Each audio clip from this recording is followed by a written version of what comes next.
Thank you, Madam Chair, Ranking Member DeLauro, and Chair Joyce, and Ranking Member Cuellar.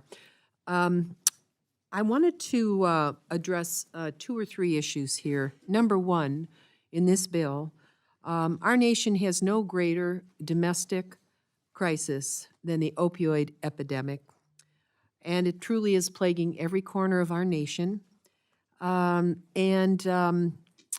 It's often associated with gun violence. It's true everywhere we live.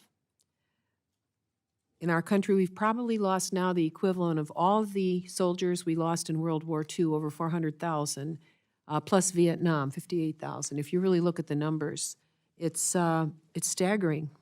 Depending on the year you go back, we've probably lost over 1 million people already.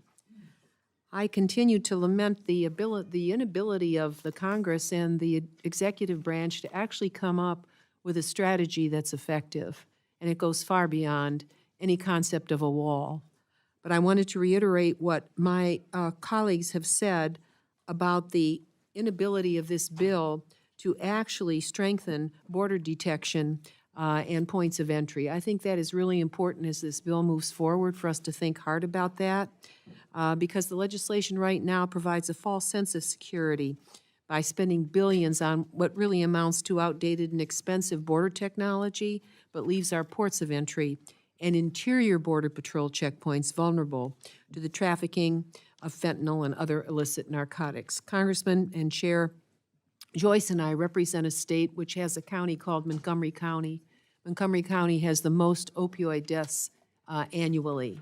It's been that way for a long time because 2 roads converge there that move product from Mexico up here. The last point I want to make is, and a lot of you weren't here, but back in the 90s, something called NAFTA passed. And what NAFTA did to the economics of Mexico was that it destroyed its yellow corn market. And in every place where that happened, it was replaced by heroin and now fentanyl production. So if we look at the economics of Mexico, we'll understand something about people readjusting to what happened a long time ago, but yet the product of that continues to literally plague us today. I hope that we as a country could come together through Congress, the executive branch, working with the entities we have, and begin to allow the Mexican white corn market to develop again as opposed to being wiped out. Desperate people do desperate things, and this has been going on for a long while. We look rather hapless as a country in our inability to properly respond, and some of that response is beyond the jurisdiction of this particular subcommittee. Secondly, I wanted to mention, as a member from the Great Lakes region and also one of the co-chairs of the Great Lakes Task Force, one of the most pressing security challenges facing our region today is our Great Lakes Icebreaking Fleet and the inadequate capacity of the fleet to meet modern-day needs.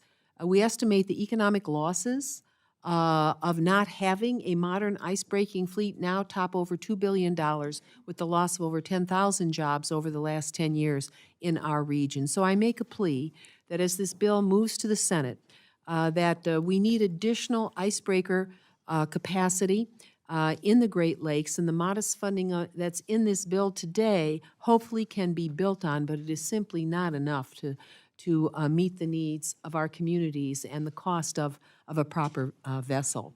And I wanted to thank you very much for allowing me to put those comments on the record, and I yield back.